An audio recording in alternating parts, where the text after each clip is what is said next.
अऊज़ु बिल्लाहि मिनश शैतानिर रजीम।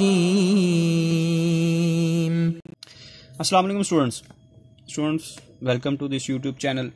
स्टूडेंट्स, आज हम जो हमारा एक चल रहा था, लास्ट लेक्चर हमने लिया था एक, जिसमें हमने अकाउंटिंग के बेसिक कॉन्सेप्ट्स हमने पढ़े थे। तो आज हम उसका एक सेकंड पार्ट हम आज करने जा रहे हैं। इसमें हम सबसे पहले जो कुछ टर्म्स हैं जो कि हमने लास्ट टाइम नहीं की थी, फर्दर उससे आगे हम चलते हैं। आज ये बड़े इंपॉर्टेंट आज जो है पॉइंट्स मैं बताने लगा हूँ। एसेट्स क्या होते हैं? एसेट्स किसको कहते हैं? वो सारी की सारी चीज़ें जो कारोबार की मलकियत में हो, आपकी ओनरशिप में है, बिजनेस की ओनरशिप में है, वो क्या कहलाते हैं? आपके एसेट्स कहलाते हैं, जिनको कारोबार में आप यूज़ कर रहे हैं। जैसे कारोबार में आप लैंड यूज़ कर रहे हैं, आप बिल्डिंग यूज़ कर रहे हैं, आप कार यूज़ कर रहे हैं, आप मशीनरी यूज़ कर रहे हैं। ये सारी चीज़ें जो कारोबार की मलकियत में और कारोबार इसको इस्तेमाल कर रहा है अपनी इनकम जनरेट करने के लिए, वो सारे आपके क्या कहलाते हैं जी? एसेट्स कहलाते हैं। सेकंड नंबर पे लायबिलिटीज़ क्या होती हैं? लायबिलिटी किसको कहते हैं? लायबिलिटी का मतलब है debts of the business, obligation, debts. कारोबार के जो उधार हैं वो क्या है? कारोबार की लायबिलिटी। आपने लोन लिया, किसी से वापस करना है, ये लायबिलिटी है।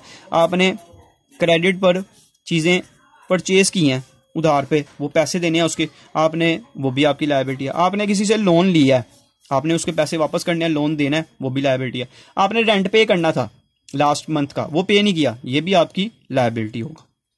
मतलब डेट्स ऑफ द बिजनेस, उधार जो कारोबार के। इसके बाद हमारे पास आ गया जी एक्सपेंस। एक्सपेंस क्या होते हैं?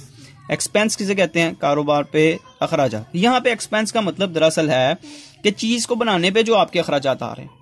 जैसे फॉर एग्जांपल आप गुड्स खरीदते हैं, परचेज करते हैं, आपका मकसद क्या होता है कि इनको हमने बेचना है, तो ये आपका एक्सपेंस है। इसी तरह आप कोई चीज़ें बनाते हैं, आपने बिल्डिंग रेंट पे ली हुई है, रेंट पे करना है, तो ये आपका एक्सपेंस है। इसी तरह आपने वेजिस पे करते हैं अपने वर्कर्स को, वेजिस पेड, ये भी आपका रेंट है। कमीशन पे करते हैं, ये भी रेंट है। इंटरेस्ट पे करते हैं, ये भी आपका एक्सपेंस है। ठीक है, जितनी भी चीज़ें आप एक्सपेंस पे अपने वर्कर्स को पे कर रहे हैं, या आपके चीज़ बनाने वाली जो लागत आ रही है, वो आपका क्या कहलाएगी? एक्सपेंस कहलाएगी। इसके बाद आगे जी आपकी इनकम। इनकम क्या है? सिंपल नाम से पता लगा है, आपकी आमदनी, जो किसी भी सोर्स से गुड्स आपको सेल कर या सर्विसेज प्रोवाइड कर आपको जो रेवेन्यू इकट्ठा होगा, वो आपकी इनकम कहलाएगी। गुड्स को सेल करेंगे, उससे भी रेवेन्यू आएगा। सर्विस प्रोवाइड करेंगे, उससे भी रेवेन्यू आ सकता है। जैसे कमीशन अगर पे कर रहे हैं तो वो आपका एक्सपेंस है, लेकिन अगर उसके साथ लिखा हो कमीशन रिसीव, तो ये आपकी इनकम है। इंटरेस्ट रिसीव इनकम है। इसी तरह रेंट रिसीव, ये आपकी इनकम है। ठीक है, ये चार जो मैंने आपको पॉइंट बताए हैं, ये 3 है और ये 4 है। इनको हम 4 हेड्स ऑफ अकाउंट कहते हैं। 4 हेड्स, ये हेड्स हैं, यानी कि अकाउंटिंग में जितनी भी चीज़ें आती हैं वो इन चारों में से ही कोई ना कोई होगी, इन चारों में से ही प्रिवेल करती हैं। ठीक है, इसके साथ आज मैं आपको इसका रूल्स जो एक जर्नल हम फॉलो करते हैं, वो मैं आपको बताऊंगा। अकाउंटिंग में क्या रूल फॉलो किया जाता है। एसेट्स, और इधर आ जाएंगे जी हमारे पास एक्सपेंस, इधर आ जाएगी जी हमारे पास इनकम, इधर आ जाएगी इसकी लायबिलिटी। सिंपल पॉइंट है, इसको आपने बस अपने ज़हन में रखना है। इससे पहले ये एक पॉइंट समझ लें, डेबिट और क्रेडिट क्या होता है।